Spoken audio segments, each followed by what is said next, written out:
Hello, good morning. Morning. Good morning. All right. My name I is Gina, yes, and I'm Anna. and welcome to our podcast, The Spiritual Hour. Thanks Welcome. for joining. Yeah. Um, as always, we're starting off with Sage and also a card pull for today. And of course, as you know by topic, we are doing Christianity. Yes. Card today is Spirit Realm, Orbs Oh. of Light. Very, very cool because it is. I feel this is definitely the most known religion, at least I feel at this time. Mm-hmm. So it's interesting that this one comes in today. I don't see what it means, but again, it's Orbs of Light, Spirit Realm. So, oh, that's all they said today. All right. So, how should we start this one? I feel this one is going to be different Mm-hmm. because we're going to be talking mainly about personal experiences Yeah. we've had in Christianity. So And I how know things don't make sense. Yeah, and I know that not my brand of Christianity, but I grew up a little bit more different and well, not more different, but just more Mm-hmm. orthodox traditional Christians. So there's also that aspect as well. Yeah, it was I grew up Baptist. Mm. That's the church that I went to. But I don't know what are the main differences from just like regular Christianity to like Baptist, and then what was the other one? 7 Day Adventist. Episcopal. There's Yeah, so and then there's so many. there's so many branches of Christianity. It makes my head spin. Like, here's why. Why do we have so many different it's Yeah, almost like different brands of liquor, different brands of Christianity, literally. Like, exactly. and mine, it's most comparable to 7 Day Adventist, but we were Hebrew Pentecostal. Well, yeah, it's a lot of words I've there. never even heard of that. I've heard of Pentecostal, but what was the first part? Hebrew. Hebrew. But Oh, we were interesting. like, we're black Israelites. And so yeah, it was very, very intense, this religion. But basically I would say it's like Baptist with Judaism Okay. mixed with 7 Day Adventist. Cherry on top of the cake. So we did Friday nights and Saturdays. And then we did not all, but the main Jewish holidays we did. But then we were like bumping, meaning like we were like churching or like Hmm. first like Baptist people. Yeah. It Yeah, was we a, did that too. Yeah. it was a mix. So tell me about some of your experiences growing up in the church I in just Christianity. feel like a lot of it just didn't make any sense to me. Mm, Like I ended up having more questions than anything else. And I think it was for me personally, I think it was the fact that like in society they always tell you to like question things, like question authority, but like in a respectful way, obviously, and like it's okay to like ask questions. But then in like Christianity, specifically with like my church, um you couldn't really ask questions. And I was like, well, I'm confused. Like, you say to ask questions, for clarification, like in school, we're always taught that if there's something that you don't understand, ask the question, like, don't be afraid to, or whatever. But then, like, when, religion comes into play, it's just like, no, we don't ask that. No, we don't talk about that. So I think that for me was my main thing that, like, just didn't make any sense and, like, confused me even more because that's like your formative years. You have, your parents, your school, and then like your religion if you grow up, religious. And there was always a disconnect. So I'm like, okay, can't question my parents. We'll do with that with what we will. But then like we can ask questions at school, but then we can't also question like God too. So I'm just like, so would you it's say just you guys were weird. like pretty strict? I'm sorry. Were your parents pretty strict about religion? Honestly, not really. My mom grew up in the church as well, But by the time that she had me, I think she was kind of like over it. Like we still went to church, but like she was definitely a little bit more lax in it. Like we were always late, which was somewhat embarrassing because my nana was heavily into the church, and she was a what's the word? An evangelical. So like she was like in the church. Yeah. So Yeah. she was like, if our service started at like 8, she was already there at like 7, already, planning out her sermons, talking to the deacons, talking to the pastor, talking to the choir and everything, you know. And, but like, then we roll up and it's like 10 o'clock. Mind you, our services were really long. So I think sometimes we have like early service, which I want to say started at 8, but then for the most part, I think it started at 10. But they went on until like freaking 2 or 3. I'm like, why? That's such a huge amount of a Sunday, just like sitting and it's hot, because they don't really have air conditioning.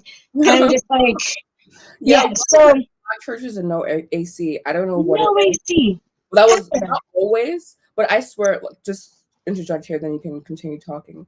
Always during we had state meetings. Mm-hmm. During our state meetings, our AC would always something would always go wrong, and so it would Mm-hmm. always be so hot in the South, on the coast, hot. I don't understand that. I feel like maybe they do that on purpose because, like, like suffering is like a good thing for, how it is. Like, oh, we suffer a little bit and then we get, so I don't know. Maybe they're just trying to make the conditions harder for us because, like suffering is a good thing. I don't fucking know. But there's just a lot of like inconsistent. I can never say that word. There's just a lot of things that never made any sense to me, particularly with like God and him being love but also jealous. I don't understand that. Because to me, those are like two Mhm. huge extremes. And I was talking to Edwin like before we started, and I'm just like, if there was someone in our life that was like that, we would not deal with that. We would cut them off like completely. So in my head, I'm just like, wait, why is it that we accept that from, this being that like controls our life basically, but we don't accept it in the people in our lives? Mhm. That doesn't make any sense to me. Um, and then there's just a lot to talk about. Just like the ego, he's like very egocentric, I feel. And I think I shared this with you. Like, there's this girl on TikTok, and she kind of like goes in depth with that a little bit. Like, she has like a little TikTok video that she did, and I couldn't agree more with what she was saying because it does feel like he is very like egocentric for someone that is omnipotent, all-knowing, and literally created us out of nothing. How do you still have an ego, and how do you expect and want so much from us that you created? We're supposed to give you, practically everything that we have, and but how? There can't be anything that you want from us because you can create anything that you want. So just, yeah. But what about you? Oh, my experiences growing up. Oh, wow. Okay, let's start. Let's begin. All right. So, like I was saying, Hebrew Pentecostal. So Hebrew Pentecostal. So think Baptist. So like really like lively, shouting, running around, speaking in tongues, like Oh, yeah, I falling forgot about out. all that. Like when like they come out with like the white sheet. That's Just a right. little extra. Yeah. Kind of extreme. And so mix that in with Judaism. So like Jewish law. So Yom Kippur, Feast of Unleavened Bread, Passover, those type of things. We did that as well. Mix that in again with 7 Day Adventist. So we would do Friday nights and Saturdays. So I think church started at what? Okay, we were lucky and it started later. That was when the sun went down later. But usually we started around 7:30 to maybe If we're lucky, 10, but if we're unlucky, 12. I mean, literally, sometimes 1. Like, sometimes, honestly, we would be in church, like, a long time on Friday nights. And I would be so mad because, okay, you have to think about it. I'm in school 5 days a week, okay? And then I have to go. It's like almost like church was like my job. Because I was there for quite a while. And my mom we were really strict. And so I would say at the beginning of our lives, we were more lax. But then as I got older, she got like, I think it was maybe, we'll say 9 to 16 is like when, even 17 maybe, really honestly until I graduated, really didn't tell at the house. That was when it was really strict, you know? And so, yeah, it was just really strict. And so again, 7 to 11-ish, if we're lucky. And then Saturday, we'd go 10:30 to 12, and then we have a break, and then 2 to maybe 6. So wait, in the morning? Yeah, 10:30. So yeah, we'd like leave church literally at midnight, be back there at 10:30. Yes, 10:30. What are y'all doing? I don't know. I don't know. Okay, I can That's also too explain much. services like the flow. I mean, it's like I don't know, but anyways, just continuing with the structure of my services of my religion. 10:30 to 12, and then 2 to maybe 6. So that was the structure of services. And as for what we would do in services, I mean, it was really just drawn out for no reason. Like they would, okay, we do like testimony, like, but first you like come into services, and so you do testimony, like introduction to services, testimony, then general services or something, offering. We had 2 offerings. We had yeah, I'm misremembering it all. It's all coming back. We had 2 offerings. We had like a coin offering and then a regular offering. So that also took time. We just really, really prolonged things for no gosh darn reason. No gosh darn good reason at this church. But like I said, my mom was at first she was kind of lax, but then as we got older, she got really strict. And so I would say it was up until I left to where I just had no freedom really, you know? I would say that like even if I weren't like if I was feeling ill, sick, I still had to go. Like that's how Oh my like deep it goodness. was. Yeah, it was very deep. It was very important for my mom that we go to church. Like, so you're saying your mom was super lax. I'm like, wow, I wish, but like no. Like, now she is, but now it doesn't matter, you know? But like back then, oh my God, just insane about it. And as far as my personal beliefs growing up in church, I don't know. Like I was just very like almost like wide-eyed, like just I guess it's because like you think you're getting the truth. So I'm just like, okay, let's just be complacent here. Let's just be obedient, you know? So like Mhm. me, I'm planning my college life around church. Like, how can I go to college and go to church? Because again, we have something that's a little bit different than traditional Christianity. And so I'm like, how can I like balance all of that? And like I'm wanting to travel, but then I have to go to church. I'm like, Mhm. poor little brain is just trying to make everything work, but it does not work, and I know it doesn't work, but I'm still trying to make it work because I can't go to hell. Okay. And so yeah, I would say my big like aha moment was when it's not going to be comfortable for some people. Okay, so just Oh no. warning you, it's not going to be comfortable. All right, so my big aha moment in my church was when Obama was president, right? And then same-sex marriage was legalized under Obama. We're Christians, right? We're reading the Bible, and we are uh, what I call strict interpretationalists, meaning we follow the law like we try to follow the law to the letter, meaning we didn't we weren't supposed to wear pants, earrings, tattoos, like that's how like it was just very very strict. And so same-sex marriage is legalized under Obama. The Bible says no, that's not right. According to the Bible, that is, right? This is just me like being like really tunnel vision and like almost like just having if it says this, then that, you know?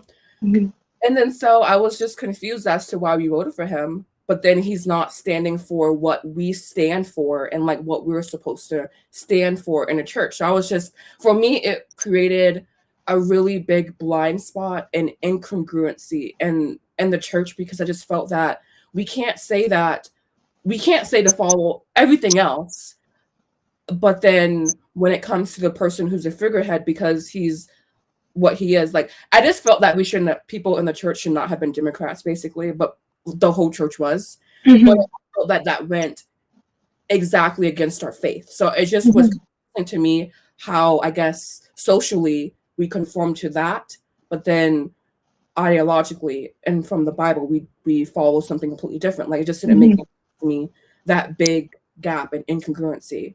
So I was like, I guess that was not the final straw, because there was like a lot leading up to that, because even the people in the church, unscrupulous, their energy. I'm like, I can tell you guys some wild freaking stories about the people in my church, okay? And so it's just like, at the end of the day, I came to the conclusion that these people aren't following, they're following a Bible, but they're not following this Bible. And like, I just felt that we are pigeonholed to a certain degree with with our specific faith.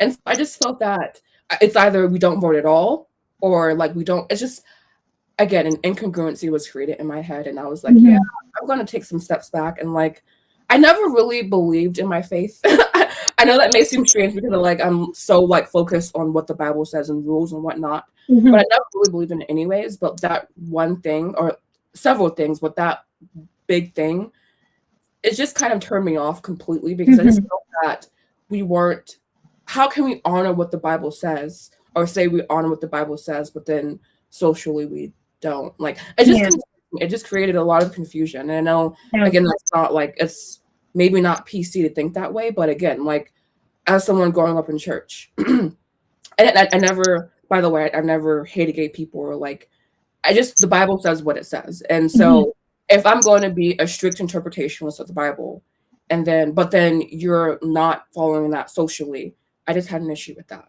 Yeah. That makes sense, because you literally drill in certain things into people's heads. That thing, but not that thing. Why is it certain things? And like, we just, there were certain things that they would always like say, this is wrong, that's wrong, and like point fingers at you and like chastise you, literally call you shit, basically, And there was no follow through. So I was like, I'm gonna take some steps back. And if, like I said, even the people, it's just, I feel that it's almost, for me, I noticed that almost the more radical you get with Christianity, the more possibility you have to be really hypocritical, because it's just, the Bible is really hard to follow. It's impossible to follow if you're going to follow it as a strict interpretationalist. And that's why it's just, because I grew up in such an extreme, my religion is extreme. It was extremism, because I grew up in something so extreme. I don't know. You guess, maybe it's like I just see things differently, because I've had that really extreme experience growing up, and I'm happy for it. I'm grateful for it. I wouldn't change it at all, because I think it really allows you to see things in a different way, But yeah, it's also because we would call other Christians wrong, like we would say like everyone else's religion was wrong, and we'd say that every other Christian religion is going to burn in hell, like literally. So it's like, you're saying those things, but then like you aren't really following through, and not even in socially, but just in your everyday life, because their everyday lives were just kind of like jacked up too. I'm like, geez. Yeah. I remember some things like that too in my church. And I think also like the power of observation too, like just sitting back and observing, you begin to see too much, and it's like, oh. Yeah, and I think it's because it's like it is such a stark contrast when like you have someone telling you like it's XYZ, these are the things that we do, and then like you either hear stories or you see things and you're just like, wait a minute, you just got on someone else for doing something similar, but you yourself did it. It's so confusing. And this is like someone who's a child, someone who is really highly impressionable. Just basically seeing so many incongruencies and not really understanding, like, why am I held to this standard, basically, like this high, unachievable But standard. the pastor isn't, you know, the deacons aren't, like everyone that's on like has an important role like in the church doing some fuck shit. I'm just like, I don't understand. Yeah, I It think doesn't make any sense. it was what really turned me off to Christianity is how the people, not the people, but how they embody the religion is also kind of like, Yeah, because it seems like they only want, at least from what I have experienced with the people that I was in church with, and then other people that like I've just kind of like found along the way. It just seems that like usually people that are following Christianity kind of do it for brownie points as opposed to actually doing it for one understanding, like to like understand themselves and then understand like they have that connection with God and then like really treat their fellow man like graciously and like with respect. It just seems like they're just like, oh, I'm a Christian, you know that. But like, what does it actually mean though? Because like for a lot of them, it just seems so flippant for them to say it. Yeah. It's just a title. And that's another thing that I don't like. And that's not all Christians, though. That's just the ones that I've come across. Because there's other ones that, like, you know, actually are decent human beings. And they sparkling auras. Like someone down the road, she's a Christian. She's a lovely person. Has the best, one of the most cleanest auras, you know. Like, I'm like, oh, I can tell you're a good person. But I'm just like, I also feel that it's just a certain limitation as well that Christianity places you in, because again, you are saying that this is the only correct religion. This is the only way.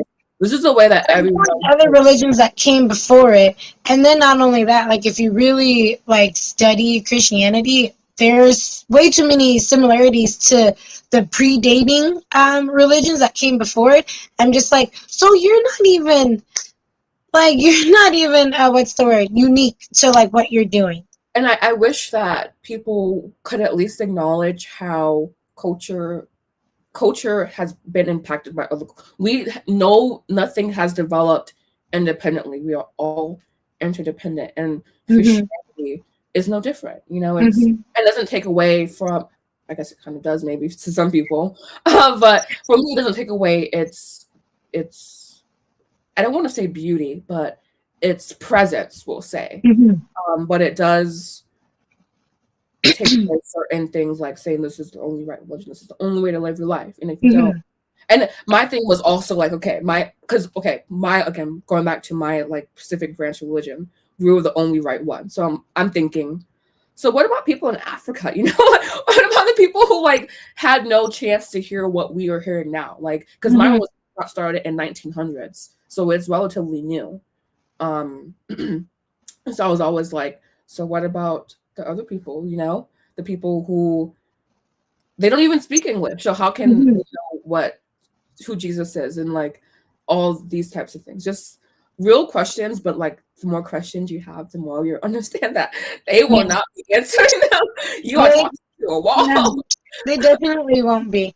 I will say that though, my Nana, even though she was like heavily involved with the church, at least when I was growing up, she didn't make me feel like this was something that I had to necessarily follow. So even though we were like super late every time going to like our Sunday service, like she wouldn't, like I think by the time that like my mom had me and like she was a little bit older, my Nana was a little bit more like relaxed in her, you know, religious ways. And then also I think like her upbringing though kind of already gave her like a more multifaceted like perspective on religion. So like I could actually ask her questions about things. And she never made me feel that I couldn't.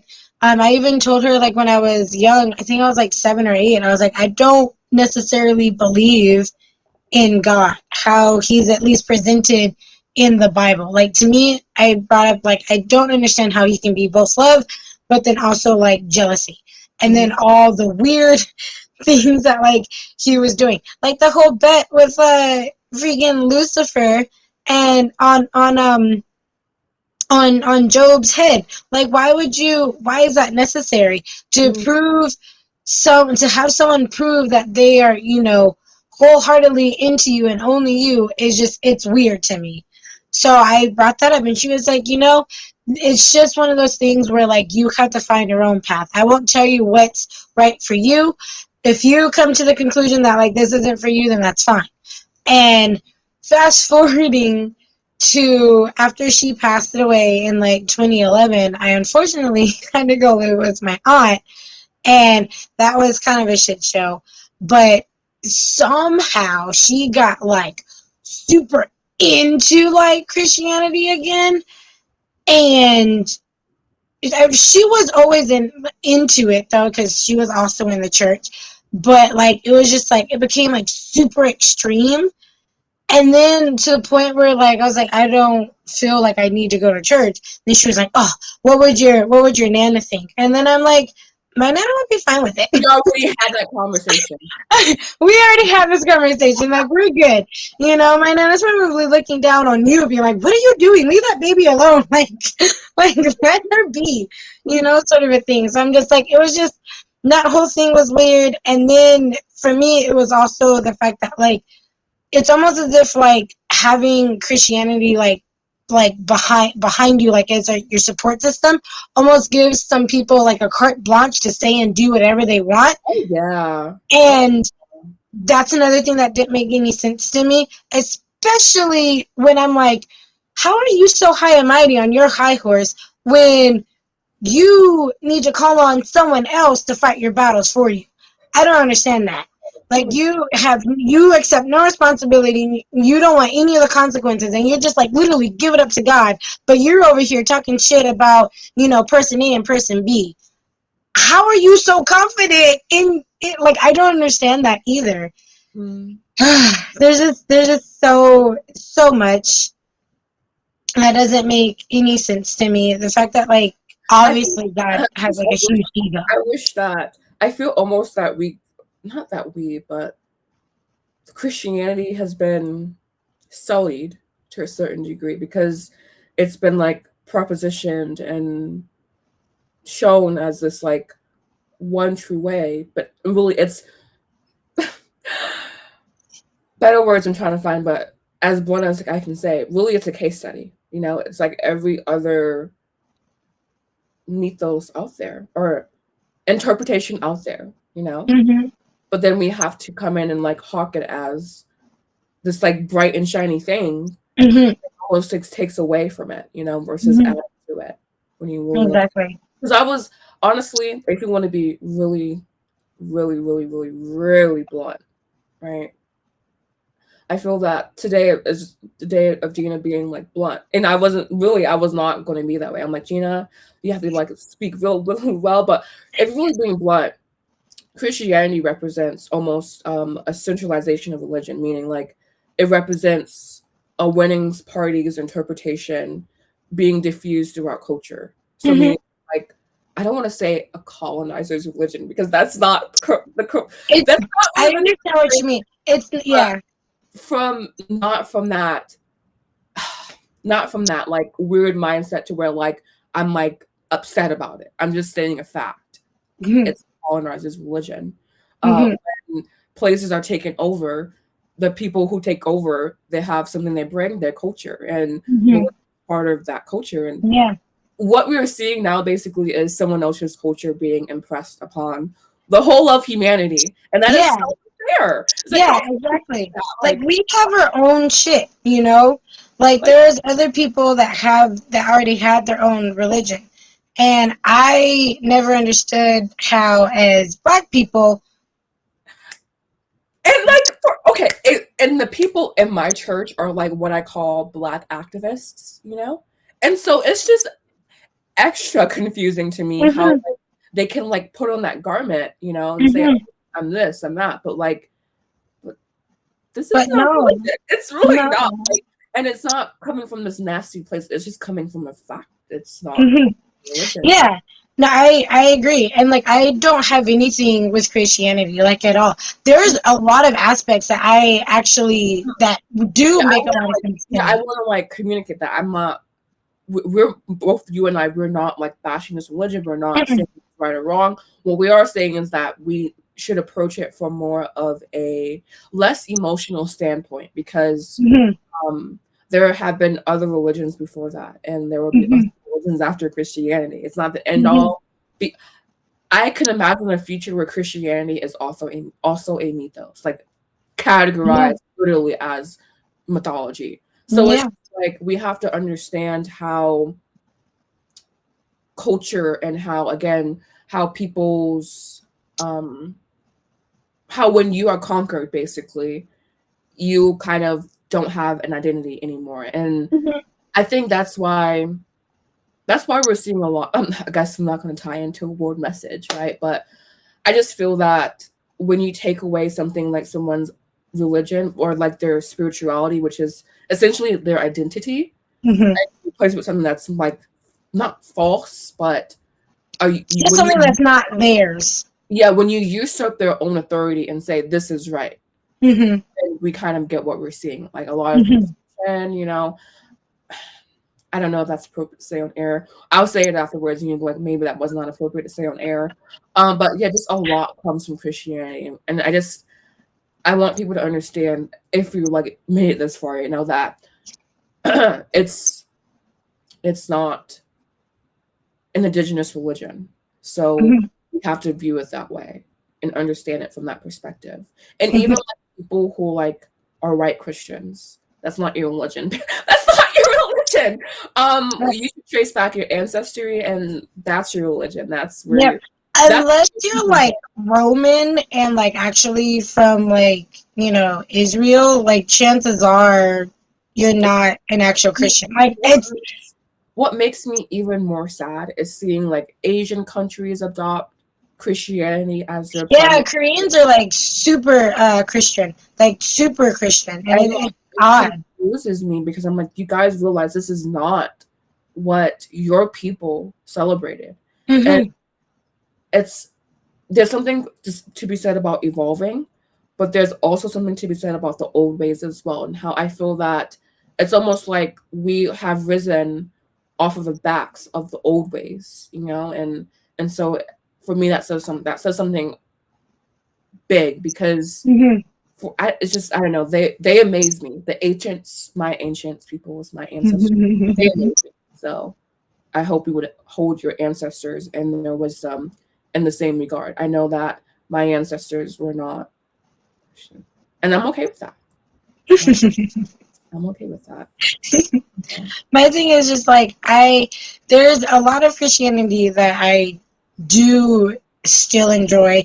Like I feel like my whole like core beliefs of how people should be treated, that's all like Christian based, honestly. Do unto others as you wish them to do to you. Attitudes, you know, the Lord's Prayer, the Psalms 23, there's so much beauty. Yeah. But we can't just make it to be this good thing. Yeah, exactly. There's parts to it, you know. There's a lot of things that I in a weird way, I feel like almost as like all the good aspects of Christianity, that's really what we should be, you know, listening to and like really like accepting into our lives. But then like all the like weird, like questionable parts, I'm like, someone wrote that. Someone was feeling some type of way one day. And you say someone, you know that there are 10 unmentioned authors of the Bible, or no, there's 10 versions of the Bible. And then so there, I would need to see a list, a fact-checked list of every author of the Bible, because there's no way that's written by one person. I don't believe that. And I also need to see all of the changes in the Bible. Exactly. And then not only that, like a lot of people were writing like the stories of Jesus. Like Jesus doesn't have his own book. Like he didn't write any of the adventures. He was just in them. Yeah. Like, you know, yeah, everyone was writing for him and like the adventures that they had gone on with him or like, you know, near him.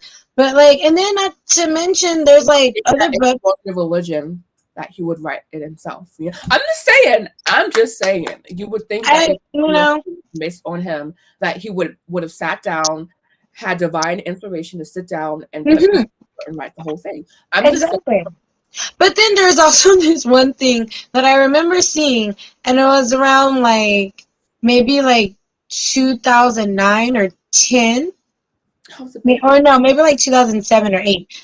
It was on the History Channel, and like I remember it was specifically talking about the book of Enoch and the whole story of Judas betraying Jesus, and that Judas was aware that he needed to betray Jesus because God told him. He was like, hey, you know what? I'm sorry. I know you and Jesus are like this, but I'm going to need you to do me a little favor. And so God told Judas what to do, how to do it, to, betray Jesus, because like Jesus didn't want to do what he was destined to do. He didn't want any part of it. Again, according to what I had seen on this like History Channel documentary. So that kind of stuck with me because I was like, wait, so Jesus was aware of what he was supposed to do but didn't want to do it. And then God told Judas, be like, hey, sorry, you're going to have to force his hand a little bit. Like, that to me is wild. Like, what is your world? You couldn't just have a sit down with your son and be like, hey, man, like, you're making me look bad. I always found the story, well, not always, but the story of Jesus to be wild as fuck. I mean, it's like the story in the New Testament, but it's Abraham and it's the one where Jesus, I think it's Isaac, where he tells someone to go basically kill your son, but then he stops a minute, So I'm like, using that framework, you would think that, but even though he did come back, but even still, it's just, for me, it's a bit much for me to know that I'm going to send my son to die. I don't know. It's kind of not heartless. But yeah, and then that brings me back to the whole thing of like, well, God definitely does have an ego, because it's like, wait, why are you creating beings? Again, I'm agreeing and getting some of this from the Jasmine Garden Girl off of TikTok, but she was basically like, how are you gonna make imperfection, and then why is it that now you're sacrificing your only begotten son for our sins? But we were made in your image, weren't we? So aren't we like divine and perfect in a sense? What is all this extra shit that we're doing? That's the things that like don't make any sense to me. And those are the things where I'm just like, someone probably like either rewrote it or like it wasn't like transcribed properly. So we have to understand that also. We have to understand, Gina, you sound so pretentious.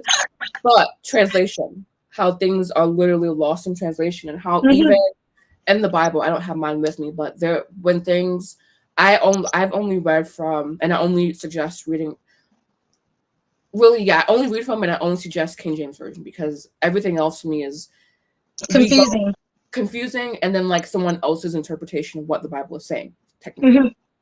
So, but there are verses in the Bible where like things are italicized, and that basically means that word is not a direct translation, so it can mean something completely different. And so I think I was also going to say during the podcast that we have to read the Bible. If you want to read the Bible, you can read the Bible, but you have to like almost have a certain amount of spiritual understanding. And I think this is the time to interject that phrase into what we're saying, because you will not understand the Bible if you read it just from like a worldly perspective, a Christian perspective. Really, like, you have to read it from like almost put yourself back where they were at, and then clairvoyantly.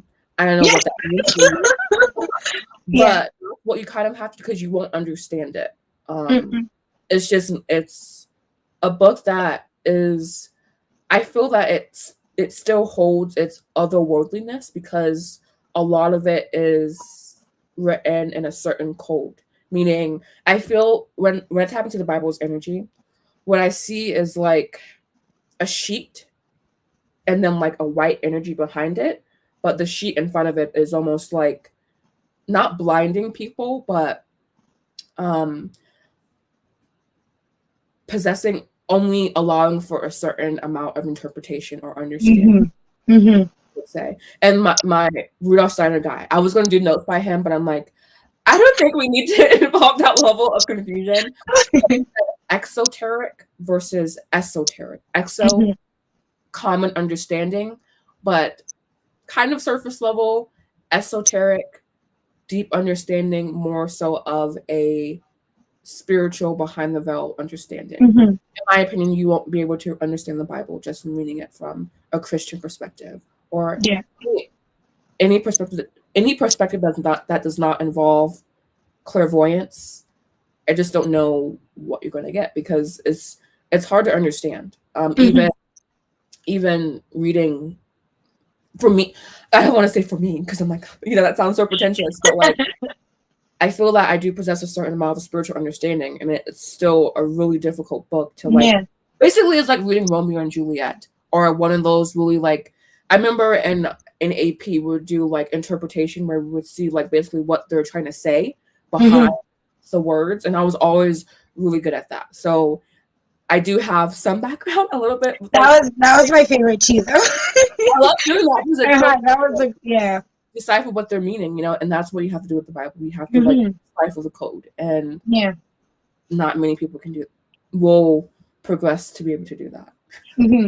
Yeah, no, exactly. Yeah, because there's just a lot of like when even now, if you're writing something, if you're creating something, I don't care who you are. If you're not religious or if you're not spiritual, like your essence, some of your energy is going to go into what you're creating.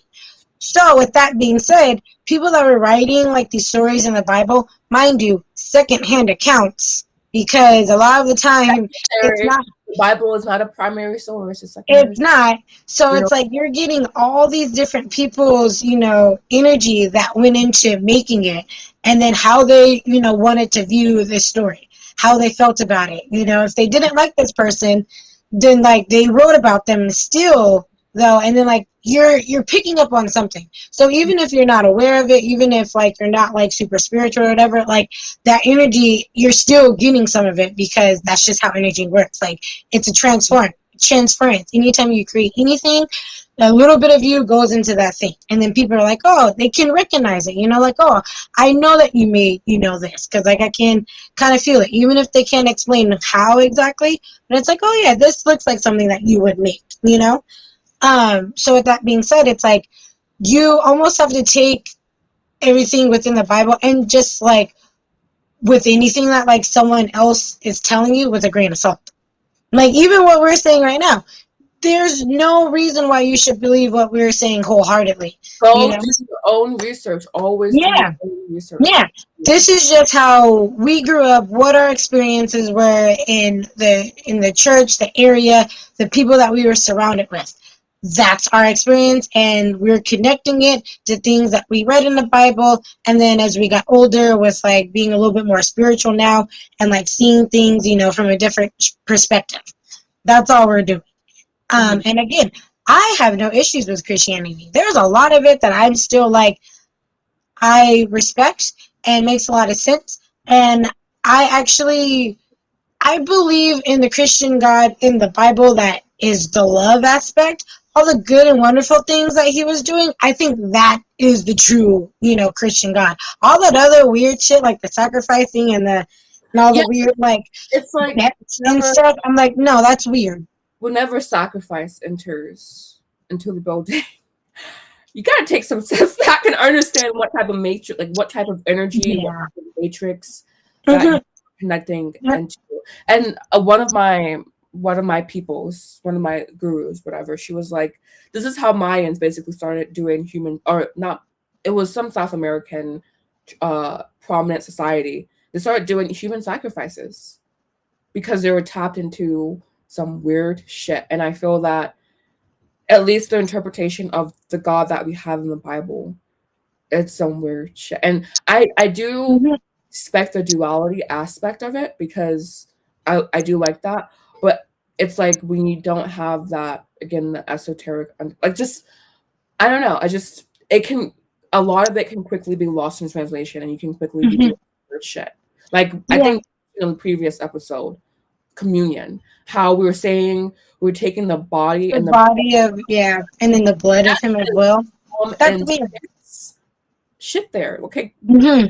Why would we do that? And I feel like it's because like I like science fiction, And then just like fantasy like things. So anytime that I've seen something where it's like, oh, there's a being or there's some person that wants more power, the first thing that they decide to do usually is to kill someone else, and then they get their power. So I'm like, that's not I don't think that's a natural thing that like good decent people do. Like you already have your own like power. You just have to tap into it. The idea that you want more and you can take someone else's like essence and like suck them dry and they're just like a husk, that's weird. I think that is like evil. It's like a weird, like, I don't know, like demonic thing, but it's odd. And I don't think like human sacrifice is a natural thing. I think someone found out that they can get extra power through like an ill-gotten way, and like, they just rolled with it, which is so sacred. Yeah. Like, it's exactly. like we understand this, you know, but then they're like, okay, let's just do this community. I'm like, yeah. And then the idea of Passover, I'm just like, wait, so there's something, I don't think the entity or whatever it was named in the Bible. I can't remember if it was or not. But there's basically something that's coming to the village, and another angel is like, hey, in order to your doorpost. Yeah, but it was the blood of a lamb. So they had to kill and then have it. And I'm just like, wait, so this thing now passes over after you give them the sacrifice of like having, you know, the blood of the lamb on your door. So it doesn't take your firstborn son specifically, mind you. And I'm just like, wait, what? What are we doing? That's not weird to anyone else. Like like you were saying this, I'm like, and I'm remembering all of like the energy that I felt as I'm like hearing these stories. I'm like, it feels like very dark, like it feels so dark. Yeah, it's not good. So like that aspect of Christianity, I'm just like, I don't know what that is. That's weird. But I feel the same way about like other religions and how they have like their like sacrificial things. I think that's weird. I don't think there's something necessarily. I think there's something wrong with it. Honestly, like, I think it's weird to want a sacrifice, animal or otherwise, really. Yeah, animal, human, whatever it is. Like it's weird. Maybe it shouldn't be happening. Yeah. That those the darker aspects of the Bible are just. I feel they packed an extra punch, but like. It's almost like they're like glossed over in a certain. Yeah, like it's just normal, you know. Like Passover is normal. Because once I got older and I realized what it was, I was like, I'm not partaking in this. Like Passover, we almost made you feel guilty if we didn't take the body and the blood. And so like I always like almost feel forced into doing it, you know. And then as I got older, I'm like, maybe not, you know. Yeah, exactly. Not from like this perspective I have now, but from the perspective of I'm just not ready to like make that commitment, you know. But yeah, it's super, super intense. Super intense. All right, so I do have some of my favorite stories that I would like to discuss. Okay. Yes. Let's get in here. I love Cain and Abel. Honestly, though, that's an interesting story. Mostly going with like the God has ego thing, because I'm just like, so the other brother wasn't good enough for you. It was just weird. Was not good enough for him. Clearly, that's a favorite. I like the fact. I think it's mad when home dude kills the other one. I'm just like, wait, no. What did you think was going to happen? But whatever, you know. Okay, go on. I like the fact that God was like, I don't like your vegetables, like that meat. I'm like, okay. I know.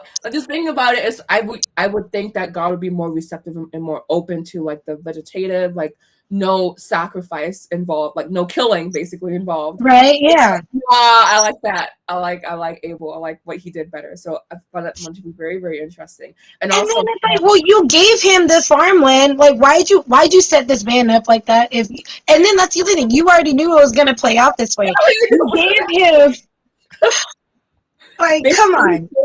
Basically, he kind of killed Abel in a roundabout way.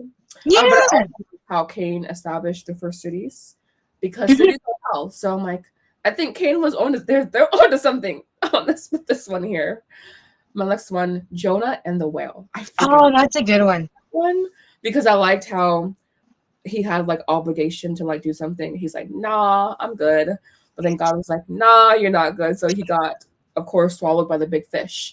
And so, of course, we took everything, like I was saying, we were literal interpretationalists. So like we were taught that it was actual whale and someone actually got swallowed. And so we would have these big discussions. We were like, so was it a whale? Was it a big fish? How did he live? We would ask all the pragmatic questions about the story as if, but like, yeah, we actually, and it's just so strange to me how like I feel that Christianity chastises other religions, but then we have shit like Jonah and the whale in our Bible. So I'm like, I how was can like, we wait. say anything about anything and we have Jonah and the whale in the damn Bible? Okay? Like it's Yep.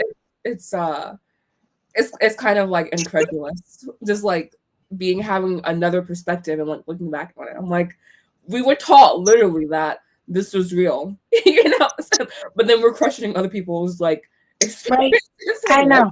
And sometimes it was no crazier than what was in the Bible. So I'm just like, wait a minute. This is on the same level of just weird. It's all weird. This is what I'm saying. Like I view every mythos as someone's interpretation because Yeah. they're all are so obscene, but also not. I think it can happen, but just we don't know what's possible. Basically, in my opinion. And my other favorite, Samson and Delilah. I love Yes, that is such a good one. I'm like, love this one. Samson, you fucked up. He got pussy lipped, basically. Yeah. Of course. Didn't take long either. We are tapping to the seductive, dark, feminine energy with Miss Delilah. And so we always, certain names in the Bible you don't want to be associated with, like Jezebel. Delilah, Jezebel. Yeah. But I liked her. Well, I have more respect for her now, honestly. Back then I was like, oh my God, I can't be a Delilah. Now I'm like, let me activate those powers within me. Let's see what we can do. But yes, Samson and Delilah, he had beautiful long hair. And I love that his powers. Hair being like connected to like spiritual prowess. And which it is, yeah. He got Delilah, he told Delilah his secret. And then she was like, oh, I got you now. I got you. I don't know if they mentioned if they slept together or not. So if she did it, and if she got him to tell her, I think so. I think what they call it were they laid together. Oh, okay. I think they did. And then she cut it like right after. Okay. No, it must have been that he told her and then they consummated things. And then but basically she got his juice, she got his sauce, and then she like ran off with him. Okay? But I just thought it was like very seductive and like not everyone should employ those dark feminine energies, but we all have within us and we also know how to like But yes, I like the story because of course she cuts it off and then I think he's like in prison somewhere, but then of course he's a beautiful strong man and his hair grows back super fast apparently. Yeah. Look at me split. Yeah, so he doesn't necessarily lose his powers forever. He just has to wait for his hair to grow back. And I don't remember exactly why she wanted to cut it. Was it her dad that was like, oh, she was like a spy or something? It basically this story was like to demonize the powers of, in my opinion, the powers of female seduction because we have what we want, but we kind of do.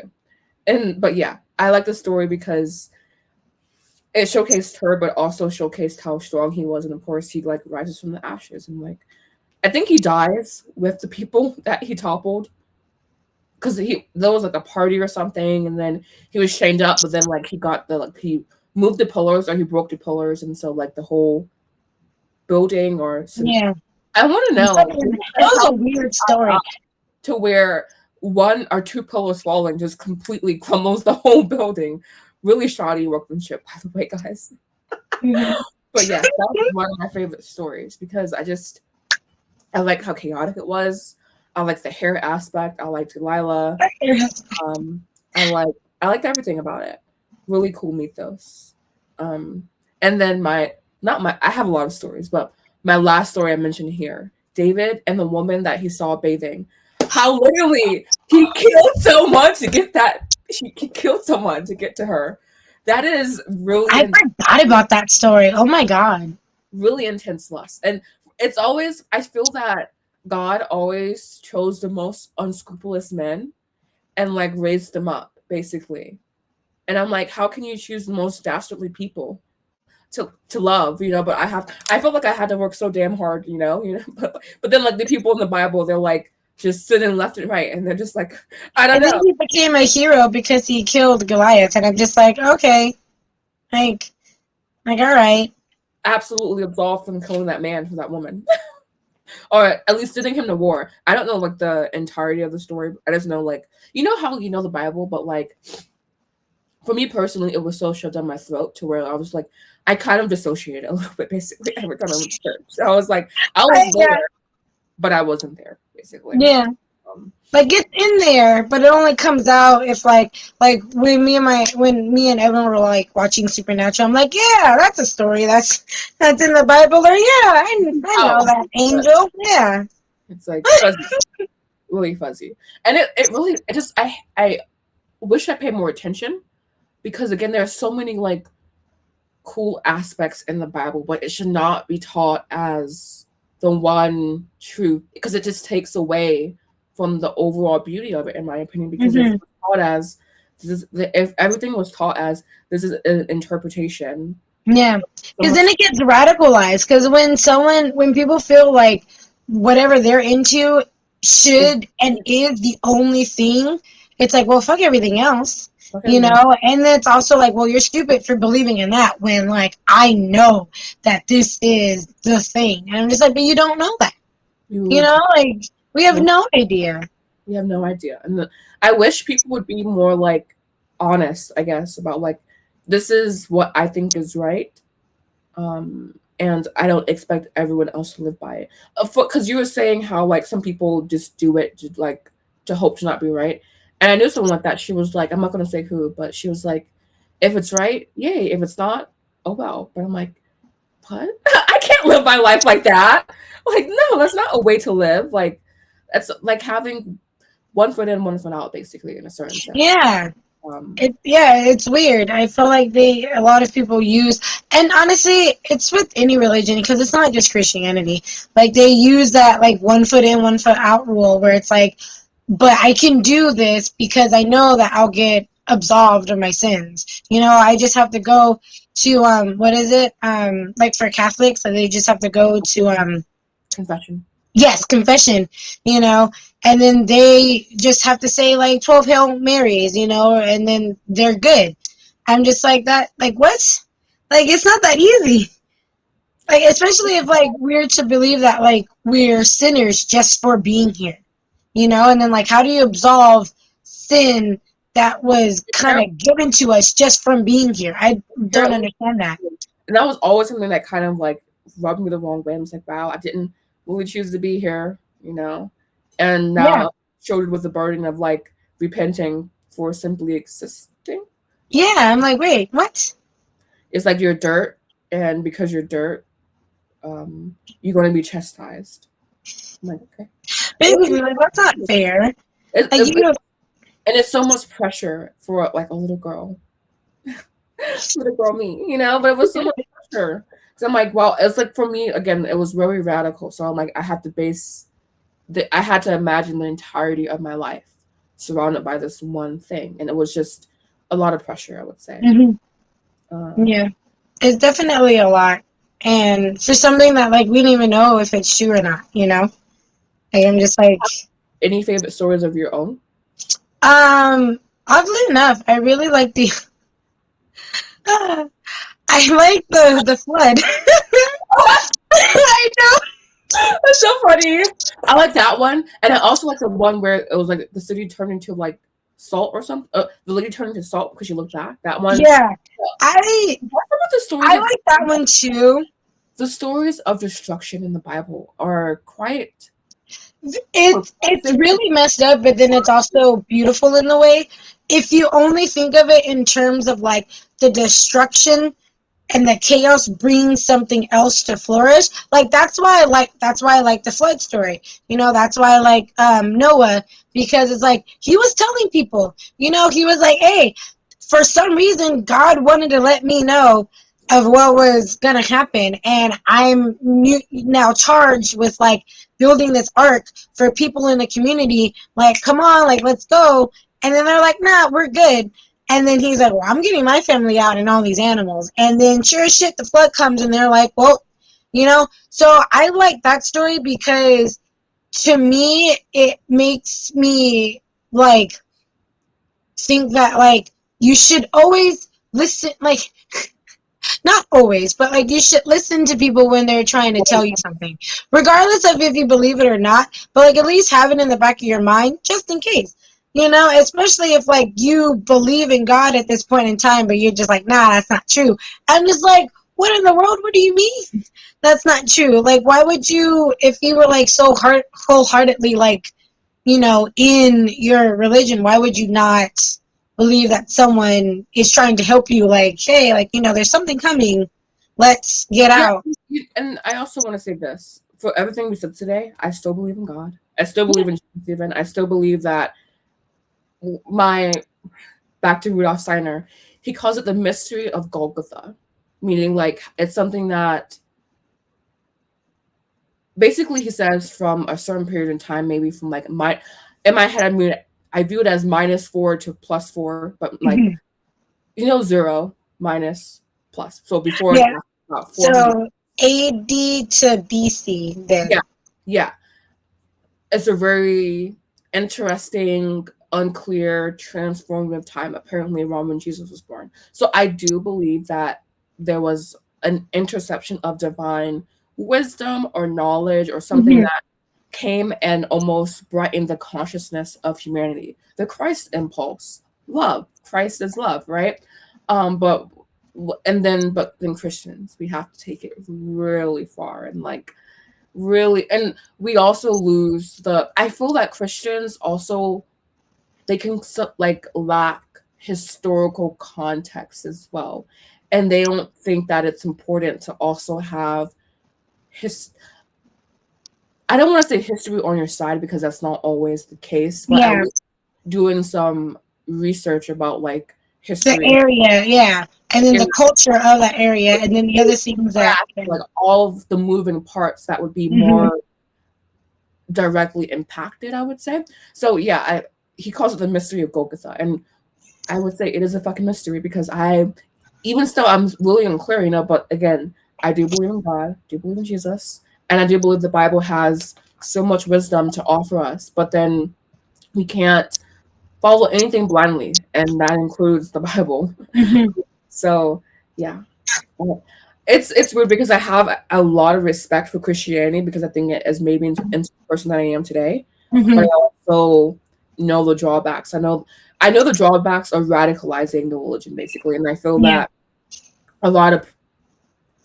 I think everything I say I have to be like, Gina, is that nice enough, you know? But a lot of people who practice it are just kind of radical about it. And that's when I just kind of lose all interest or like respect for it, kind of, because it's like it doesn't need to be that way. You don't need to be so extra in your belief. Definitely believe in something, because I think it's weird when people don't, and I as well believe in God, but again, not necessarily the egocentric God that like they like to display in the Bible, more of the, you know, love aspect of it. And for me, I like, in my head, God is like an amalgamation of everyone's experiences, like the interpretations and also my experiences. And I liked in Zoroastrianism how it was, what was his name? Ahura Mazda? Ahura Mazda, yes. He basically made avatars of himself and like him, but a more relatable version or a more like concentrated version of like whatever virtue he wanted to find in that particular avatar. And that's what I also believe as well. Like I believe that even us, like we are still divinity, like we are still in human form. We have like lost a lot of memory of that, most definitely, but we are still God because we cannot separate God from God. Like, can you Yeah. separate wet from warm? Can you separate Yeah. fire? Like, it's not possible. So, like, yeah.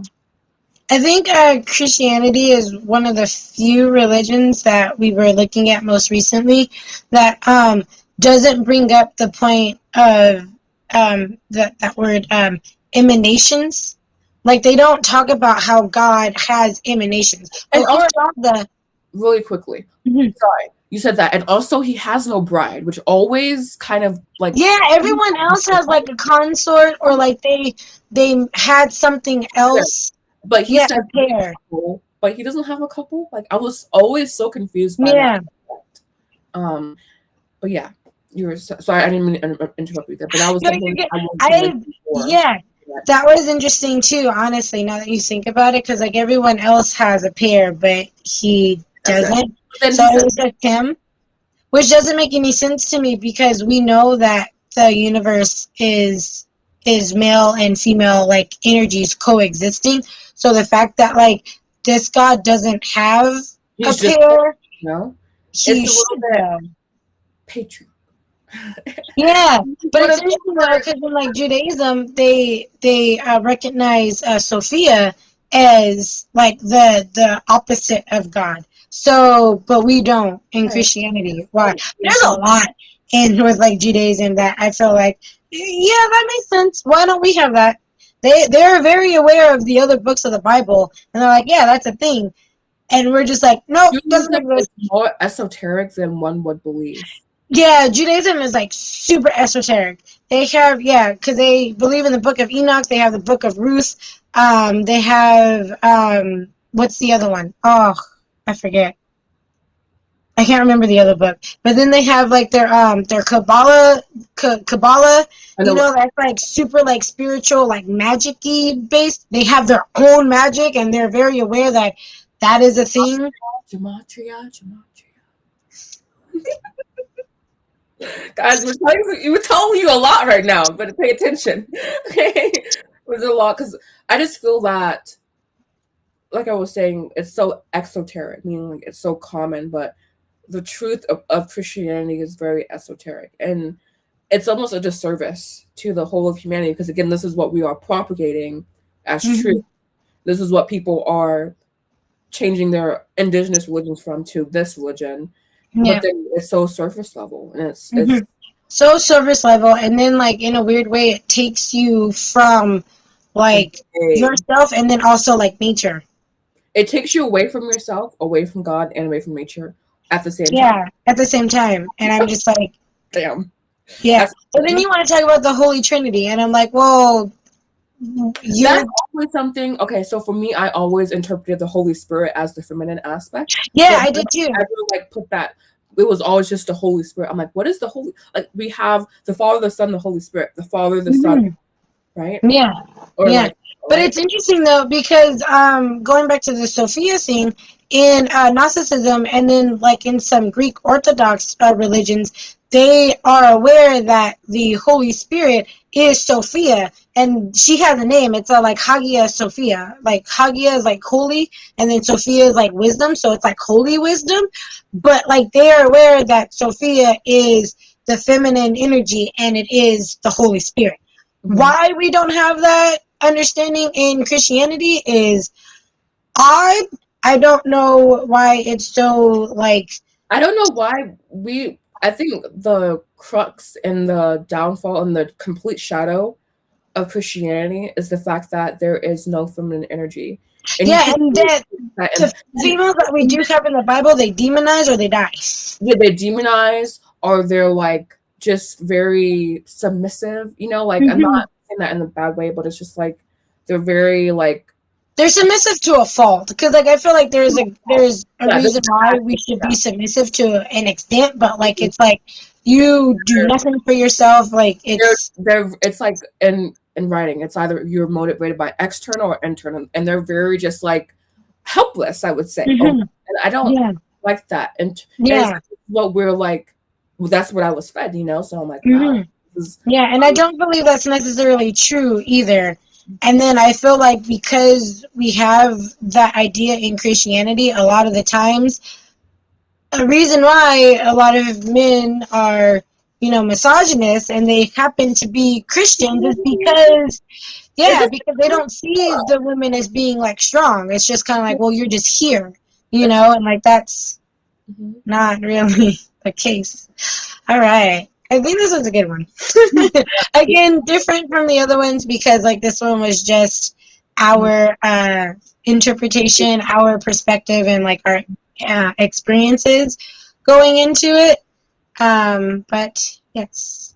Yes. So I hope you guys enjoyed today's podcast. I really enjoyed talking about it. Definitely more, like we were saying, less researchy because there was a whole like internal library to pull from already. Yeah. So I enjoy that aspect, but I also miss the research. I miss learning something new, basically. Yeah, right. I do too. Next week, though, we'll be back at it. We are doing African or Hindu. Let's do African and then we'll do Hindu. Yeah. We'll do the area where like Oshun and like the Orishas are, which is it's Western Africa, right? Yeah. Okay. Cool, because they have a lot, like we were saying in the last podcast, there's a lot of like it's interesting because like it's a lot of the same, but then they also have like variations. So we can't just be like, oh, we're gonna do African mythology because that does a disservice to the continent of Africa and then like the countries in there because it's not just so it's Africa's so big they're like we have 1,000 religions to offer you. Yeah, basically, and then at the very last is like Christianity. they have like their own thing that they have, and I'm excited about that one because I don't know much honestly other than like the spider god that they have, the trickster one. And I definitely want to know more because I know that a lot of my DNA apparently comes from Western Africa. Debatable, but anyway. All right, so this will be the end of today's podcast. Yes. Yep. All right. My name is I am Anna. And thank you guys so much for joining us today. I hope you guys enjoyed what we had to say. Thank you so much. Yes. Bye.